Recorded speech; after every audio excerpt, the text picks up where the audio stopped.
ተዳዳሪ ውሻ።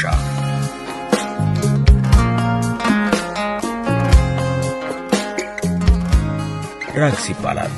ውሻ ነው፣ ግን ከውሻ በላይ። በመጀመሪያው የዓለም ጦርነት የከተቱትን ለሀገራቸው የተዋደቁትን የአሜሪካ ወታደሮች ሲያነሱና ሲያወድሱ ራግስን መዘንጋት በፍጹም አይቻልም። ራግስ ቆፍጣና ወታደር ነበር። በነገራችን ላይ ራግስ ጦር ኃይሉን ከመቀላቀሉ አስቀድሞ ቤቱን ጎዳና አድርጎ ሕይወቱን የሚገፋ ምስኪን ቡችላ ነበረ። እንደ ፈረንጆቹ የዘመን ቀመር ጁላይ 14 1918 የአንደኛው እግረኛ ክፍል አባል የነበሩት ጄምስ ዶኖቫን እና ጆርጅ ሂክማን በፈረንሳይ ሞንትማርተር በሚባል አንድ ታዋቂ መሸታ ቤት የባስቲልን ቀን አክብረው ወደ ካምፓቸው ሲመለሱ አንድ ነገር አጋጠማቸው። እንቅፋት፣ በጨርቅ የተመሰለ እንቅፋት። ግን ጨርቅ አሊያም ድንጋይ አልነበረም ያደናቀፋቸው። ጎድና አጥንት እያለመ ድንገት እንቅልፍ የወሰደው በሚመስል ምስኪን የጎዳና ተዳዳሪ ቡችላ ነበረ። ራግስ በወታደር ከስከስ ሲረገጥ በውሻኛ ስቅስቅ ብሎ እያላዘነ በድንጋጤ ባነነ። ራግስ የረገጡኝን ሳልነክስ በሚል ስሜት ተነሳስቶ ወይም በዕጣ ክፍሉ ተመርቶ ሳይሆን አይቀርም ወታደሮቹን ተከትሎ ጎዳና ቤቱን ጥሎ ካምፕ ተገኘ። እንግዲህ በዚህ እርግጫ በፈጠረው አጋጣሚ ነው የወታደር ጄሚ ዶኖቫንና የራግስ ጥብቅ ወዳጅነት የሚጀምረው። ራግስ የሰው መውደድ የበዛለት ሁሉም የሚያዝንለት ቡችላ ነበረ። ወታደሩ ከሚበላው እየቀነሰ ሲጥለለት ራግስ በማመስገን አይነት ጎንበስ እያለ አፉ ያደርጋል። ሲያጫውቱት ይጫወታል፣ ሲደሰቱ አብሮ ይደሰታል። እናም በዚህ መልኩ ከወታደሩ ጋር ያለውን ወዳጅነት ይበልጥ እያጠናከረ መጣ። ማደግ ወደ ሞት ለመቅረብ የሚደረግ እርምጃ ነው የሚለው አባባል ቢኖርም አለማደግ ግን አይቻልም። ራግስ አደገ፣ እድሜ ጨመረ፣ ቡችልነትን ተሻገረ።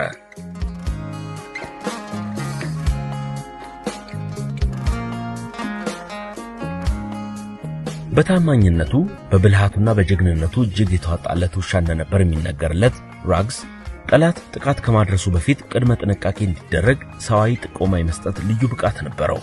ራግስ ከጠላት ቀጠና የሚመጣውን የሞርታር ጥቃት ድምፅ ሲሰማ ወዲያው መሬት ይይዛል። ይህን ጥቆማ የተገነዘቡት ወታደሮች በተመሳሳይ መሬት መያዝ ይጀምራሉ። በዚህም ሕይወታቸውን ይታደጋሉ። ወታደር በራግስ ይተማመን ነበር። ራግስ ከቆመ ቆመው ጥቃት ይፈጽማሉ፣ ከተኛ ደግሞ ወዲያው መሬት ይይዛሉ። ራግስ በግንባር ምን ያልፈጸመው ገድል፣ በካምፕ ምን ያልሰራው ሥራ አለ። የራግስ ወዳጅ ወታደር ጂሚ ዶኖቫን የሲግናል ኮርፕስ አባል ስለነበረ ብዙ ጊዜ የስልክ መስመሮችን በመዘርጋት ሲጠመድ ራግስ በሚገርም ሁኔታ የተቆረጡ የስልክ መስመሮችን እየለየና ምልክት እያደረገ ወዳጁን ያግዝ ነበር። እንግዲህ ራግስ እነዚህን የተቆረጡ የስልክ መስመሮችን እንዴት አነፍንፎ እንደሚያገኛቸው በትክክል ባይታወቅም ምናልባት ከተቆረጡ የስልክ መስመሮች የሚመጣ ልዩ ሽታን ተከትሎ ሊሆን እንደሚችል ብዙዎች ይገምታሉ። ሌላው ወታደር ዶኖቫን ራግስ በቀላሉ መልእክት ማድረስ እንዲችል አሰልጥኖት ነበረ። በኋላ ማለትም ትምህርቱን ተከታትሎ ሲያጠናቅቅ ውጊያ የሚካሄድባቸውን ቦታዎች ሁሉ ሳይቀር ሸምጦ እያቋረጠ ከዛኛው ጫፍ እስከዚህኛው ጫፍ ድረስ መልእክት በማድረስ የሚስተካከለው አልገኛለ። ራግስ በየትኛውም ሁኔታ በየትኛውም የጦር አውድማ ላይ ከተገኘ ለወታደሮቹ መነቃቃትን ይፈጥራል። ራግስ እንዲህ ያለ ውሻ ነበረ። መቼም ዞሮ ዞሮ ከቤት ኖሮ ከመሬት እንዲሉ የአንደኛው ዓለም ጦርነት የመጨረሻው የአሜሪካ ዘመቻ በሆነው በረጅሙ ሙስ አርጎን ጦርነት ጊዜ ራግስና አሳዳሪ ዶኖቫን በደረሰባቸው የጋዝ ጥቃት ክፉኛ ተጎድተው እዛው ጦር ሜዳ ወደሚገኝ ሆስፒታል ለመግባት ተገደዱ። ራግስ አንድ አይኑ ታውሮ አንድ ጆሮ መስማት ተስኖት እንዲሁም አንድ እግሩ ተጎድቶ ሲሰቃይ የቆየ ቢሆንም የሚሞትባት ቀን አልተቆረጠችም ነበርና በበቂ ሁኔታ አገገመ። የዶኖቫን ጉዳት ግን በጣም ከባድ ስለነበረ ለተጨማሪ ሕክምና ቺካጎ ወደሚገኝ ፎርት ሽሪዳን ወደሚባል የሕክምና ተቋም ተወሰደ። በነገራችን ላይ ዶኖቫን በጦር ሜዳ ሆስፒታል ሳለ ራግስ በተደጋጋሚ እየመጣ አልጋው አጠገብ ይቀመጥ ነበርና ይህን ያስተዋሉ ሌሎች ወታደሮች ዶኖቫንን ጭና ወደ ቺካጎ በምትጓዘው መርከብ ውስጥ ራግስን በድብቅ አስገብተውት እንደነበር ተጽፎ ይገኛል።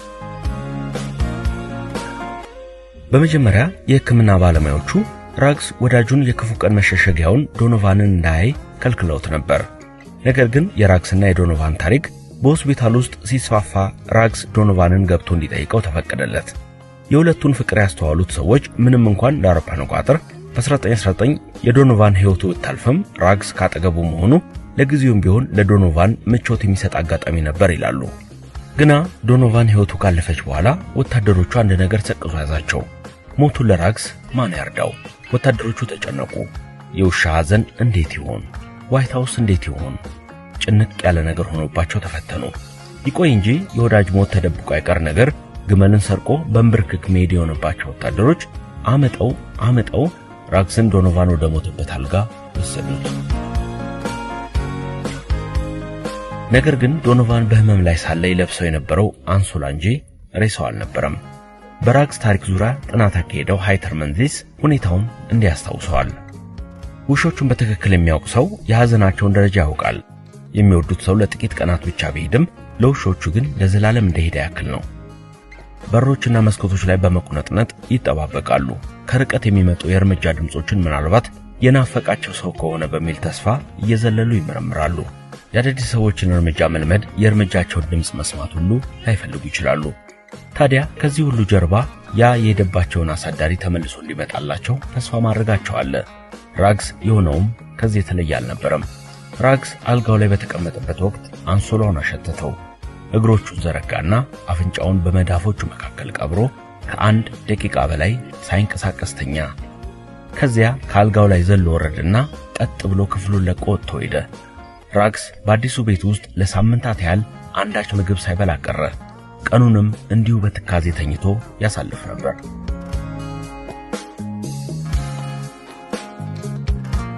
በዚህ ሁኔታ ሳምንት ቆይቶ ሲያበቃ ተነስቶ ወደዚያ ወደሚያውቀው ሕይወቱ ሄደ።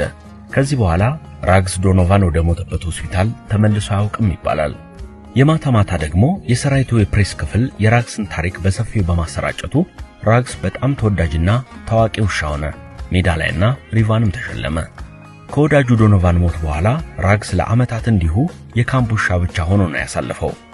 የሆነ ጊዜ ላይ ግን የአንድ መኮንን ሴት ልጆች ሁሌ ከትምህርት ቤት እስኪመለሱና ብስክሌት ነርተው እስኪጨርሱ ድረስ ራግስ እንደሚጠብቃቸው አስተዋሉ። በእርግጥ መጀመሪያ አካባቢ ፈርተውት ነበር። ነገር ግን ከጥቂት ጊዜያት በኋላ አባታቸውን ውሻው ቤታችን ውስጥ አብሮን ይተኛ እያሉ ይለምኑት ነበር። ፈቀደላቸው። የራግስም ቀሪ ዘመን እጅግ በጣም በሚወዱት የሃርደንበርግ ቤተሰብ እንክብካቤ ውስጥ አለፈ። ራግስ ጎዳና ተዳዳሪ ውሻ። ምንጭ worldwarcentennial.org እና americacomesallive.comን ዋቢ በማድረግ ሰዋሰው ለንባብ ካበቃው ጽሑፍ የተወሰደ። ለፕሮግራሙ ሲባል ማሻሻያ ተደርጎበታል። እንቅፋት ሬዲዮ ወዝ አዲስ።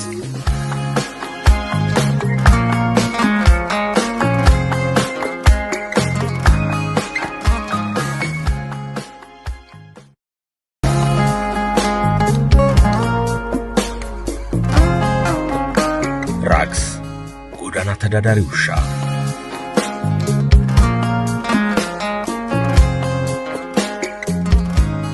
ራግስ ይባላል። ውሻ ነው፣ ግን ከውሻ በላይ። በመጀመሪያው የዓለም ጦርነት የከተቱትን ለሀገራቸው የተዋደቁትን የአሜሪካ ወታደሮች ሲያነሱና ሲያወድሱ ራግስን መዘንጋት በፍጹም አይቻልም። ራግስ ቆፍጣና ወታደር ነበር። በነገራችን ላይ ራግስ ጦር ኃይሉን ከመቀላቀሉ አስቀድሞ ቤቱን ጎዳና አድርጎ ሕይወቱን የሚገፋ ምስኪን ቡችላ ነበር። እንደ ፈረንጆቹ የዘመን ቀመር ጁላይ 14 1918 የአንደኛው እግረኛ ክፍል አባል የነበሩት ጄምስ ዶኖቫን እና ጆርጅ ሂክማን በፈረንሳይ ሞንትማርተር በሚባል አንድ ታዋቂ መሸታ ቤት የባስቲልን ቀን አክብረው ወደ ካምፓቸው ሲመለሱ አንድ ነገር አጋጠማቸው። እንቅፋት፣ በጨርቅ የተመሰለ እንቅፋት። ግን ጨርቅ አሊያም ድንጋይ አልነበረም ያደናቀፋቸው። ጎድና አጥንት እያለመ ድንገት እንቅልፍ የወሰደው በሚመስል ምስኪን የጎዳና ተዳዳሪ ቡችላ ነበረ። ራግስ በወታደር ከስከስ ሲረገጥ በውሻኛ ስቅስቅ ብሎ እያላዘነ በድንጋጤ ባነነ። ራግስ የረገጡኝን ሳልነክስ በሚል ስሜት ተነሳስቶ ወይም በዕጣ ክፍሉ ተመርቶ ሳይሆን አይቀርም ወታደሮቹን ተከትሎ ጎዳና ቤቱን ጥሎ ካምፕ ተገኘ። እንግዲህ በዚህ እርግጫ በፈጠረው አጋጣሚ ነው የወታደር ጄሚ ዶኖቫንና የራግስ ጥብቅ ወዳጅነት የሚጀምረው። ራግስ የሰው መውደድ የበዛለት ሁሉም የሚያዝንለት ቡችላ ነበረ። ወታደሩ ከሚበላው እየቀነሰ ሲጥለለት ራግስ በማመስገን አይነት ጎንበስ እያለ አፉ ያደርጋል። ሲያጫውቱት ይጫወታል፣ ሲደሰቱ አብሮ ይደሰታል። እናም በዚህ መልኩ ከወታደሩ ጋር ያለውን ወዳጅነት ይበልጥ እያጠናከረ መጣ። ማደግ ወደ ሞት ለመቅረብ የሚደረግ እርምጃ ነው የሚለው አባባል ቢኖርም አለማደግ ግን አይቻልም። ራግስ አደገ፣ እድሜ ጨመረ፣ ቡችልነትን ተሻገረ።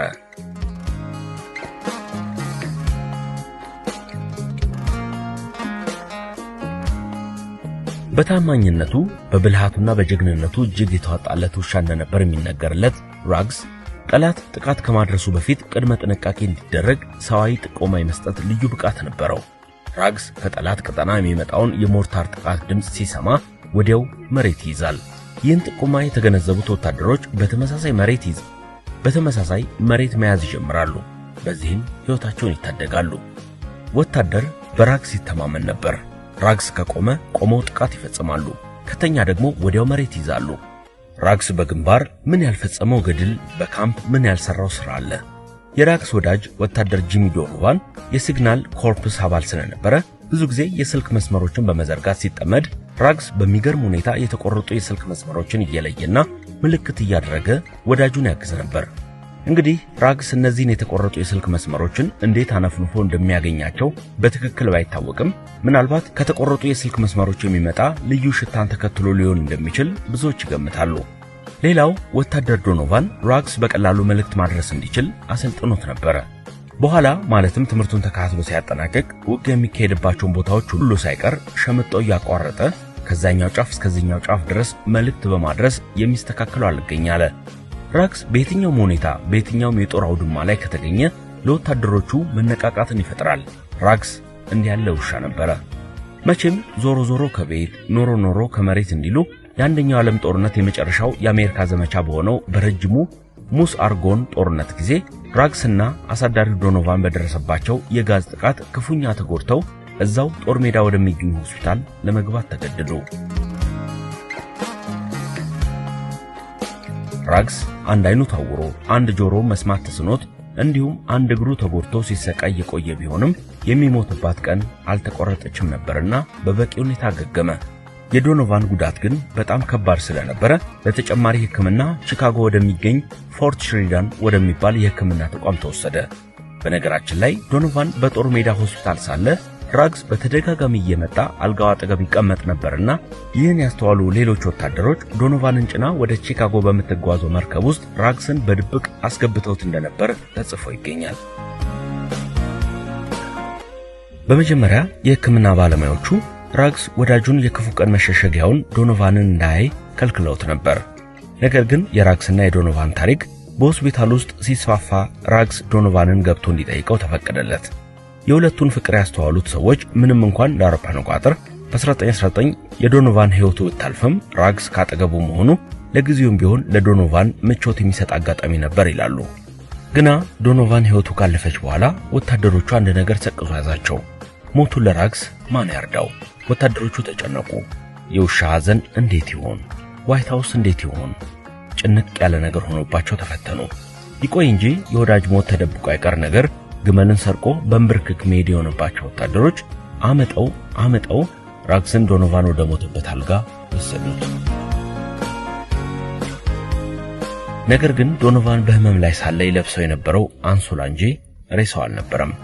በራግስ ታሪክ ዙሪያ ጥናት ያካሄደው ሃይተር መንዝሊስ ሁኔታውን እንዲያስታውሰዋል። ውሾቹን በትክክል የሚያውቅ ሰው የሐዘናቸውን ደረጃ ያውቃል። የሚወዱት ሰው ለጥቂት ቀናት ብቻ ቢሄድም ለውሾቹ ግን ለዘላለም እንደሄደ ያክል ነው። በሮችና መስኮቶች ላይ በመቁነጥነጥ ይጠባበቃሉ። ከርቀት የሚመጡ የእርምጃ ድምጾችን ምናልባት የናፈቃቸው ሰው ከሆነ በሚል ተስፋ እየዘለሉ ይመረምራሉ። የአዳዲስ ሰዎችን እርምጃ መልመድ የእርምጃቸውን ድምጽ መስማት ሁሉ ላይፈልጉ ይችላሉ። ታዲያ ከዚህ ሁሉ ጀርባ ያ የሄደባቸውን አሳዳሪ ተመልሶ እንዲመጣላቸው ተስፋ ማድረጋቸው አለ። ራግስ የሆነውም ከዚህ የተለየ አልነበረም። ራግስ አልጋው ላይ በተቀመጠበት ወቅት አንሶላውን አሸተተው። እግሮቹን ዘረጋና አፍንጫውን በመዳፎቹ መካከል ቀብሮ ከአንድ ደቂቃ በላይ ሳይንቀሳቀስ ተኛ። ከዚያ ከአልጋው ላይ ዘሎ ወረደና ቀጥ ብሎ ክፍሉን ለቆ ወጥቶ ሄደ። ራግስ በአዲሱ ቤት ውስጥ ለሳምንታት ያህል አንዳች ምግብ ሳይበላ ቀረ። ቀኑንም እንዲሁ በትካዜ ተኝቶ ያሳልፍ ነበር።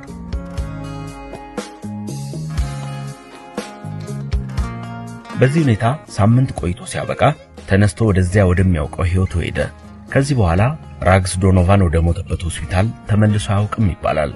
የማታ ማታ ደግሞ የሰራዊቱ የፕሬስ ክፍል የራግስን ታሪክ በሰፊው በማሰራጨቱ ራግስ በጣም ተወዳጅና ታዋቂ ውሻ ሆነ። ሜዳሊያና ሪቫንም ተሸለመ።